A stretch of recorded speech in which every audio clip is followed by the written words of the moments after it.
नमस्कार. मी डॉक्टर सौ माधवी गणेश केसरी. आहार विचारमध्ये आपलं स्वागत आहे.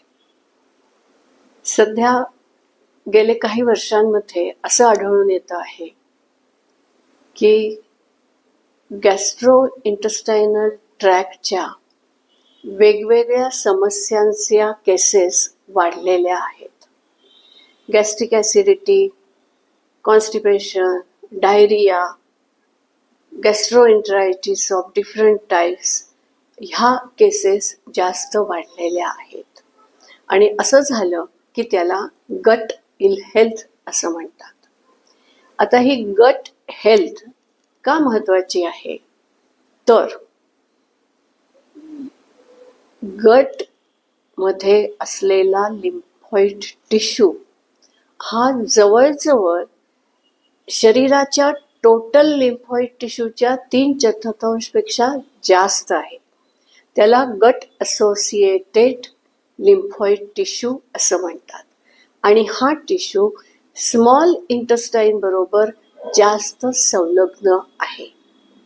आता स्मॉल इंटेस्टाईनचं कार्य म्हणजे पचनक्रिया करणे, पचन झाल्यानंतर जे मिनरल्स किंवा अमायनो ॲसिड्स असतात त्यांचं ॲब्झॉर्प्शन व्यवस्थित व्हावं याकडे लक्ष देणे. यासाठी त्याला एक मायक्रोबियोम नावाचं एन्व्हायरमेंट मदत करतं. हे मायक्रोबियोम काय आहे, तर it's a ecosystem of the gut. It's a natural habitat of the human gut. ही एक निसर्ग दत्त देणगी आहे. या देणगीमुळे विविध प्रकारचे बॅक्टेरिया, फंगाय, व्हायरसेस हे कॉलनी करून गटमध्ये राहतात.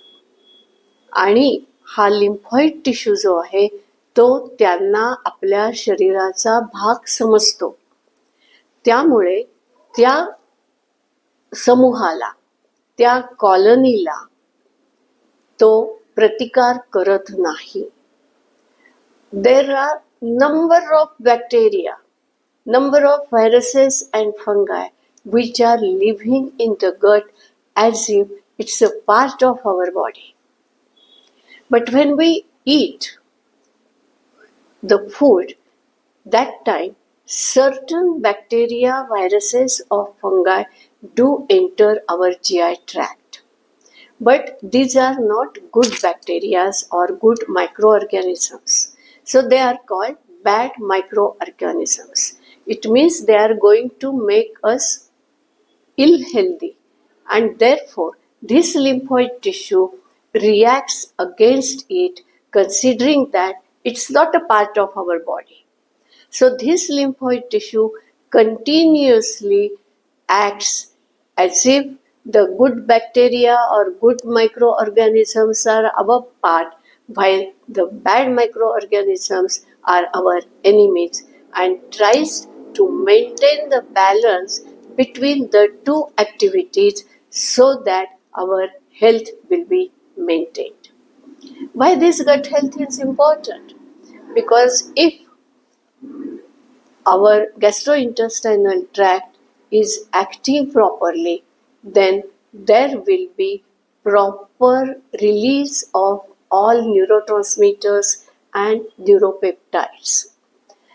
जर आपण योग्य अन्न खाल्लं, योग्य पद्धतीने खाल्लं, योग्य प्रमाणात खाल्लं, तर हे गट असोसिएटेड लिम्फॉइड टिश्यूचं कार्य व्यवस्थित होतं. आणि त्यामुळे ॲसिटाइल कोलिन, एपिनेफ्रिन, सिरोटोनिन आणि अदर न्यूरोपेप्टाइड्स आणि न्यूरोट्रान्समीटर्स यांचं सिक्रेशन अँड रिलीज हे व्यवस्थित होतं. त्यांच्यामध्ये एक संतुलन असणं आवश्यक आहे. ते संतुलन ठेवलं जातं.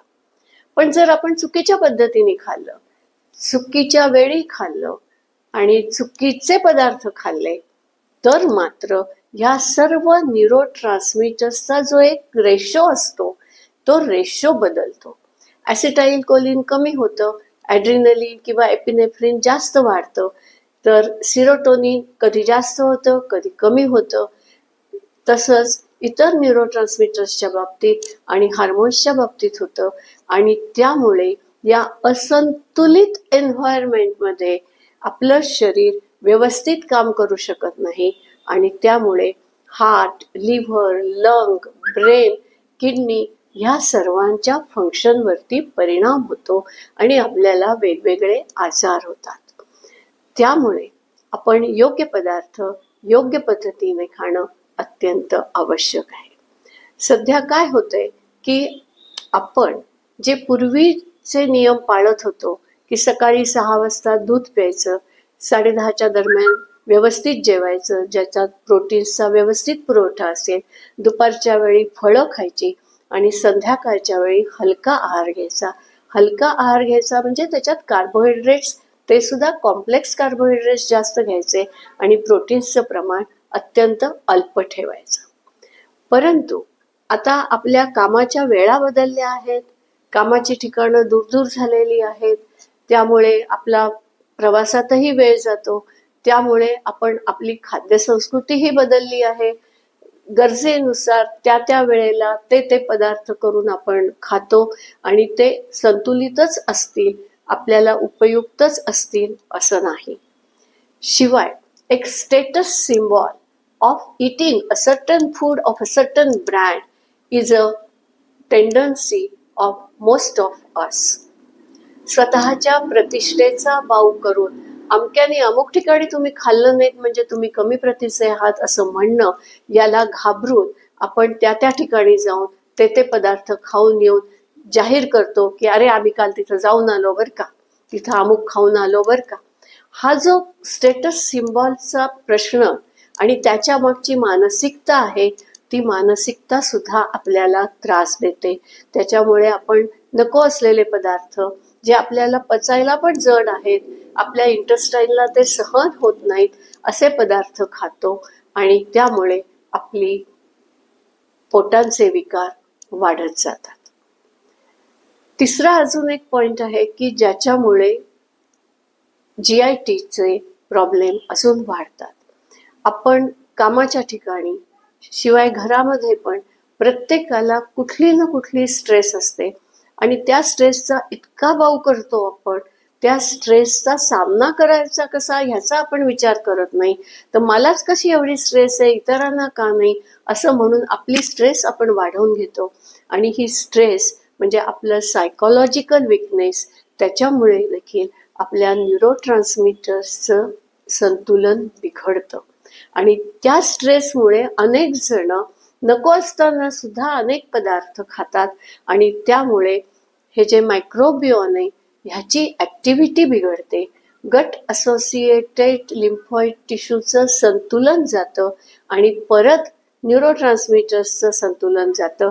असं व्हिशियस सायकल तयार होतं आणि त्यामुळे प्रकृती अजूनच बिघडत जाते.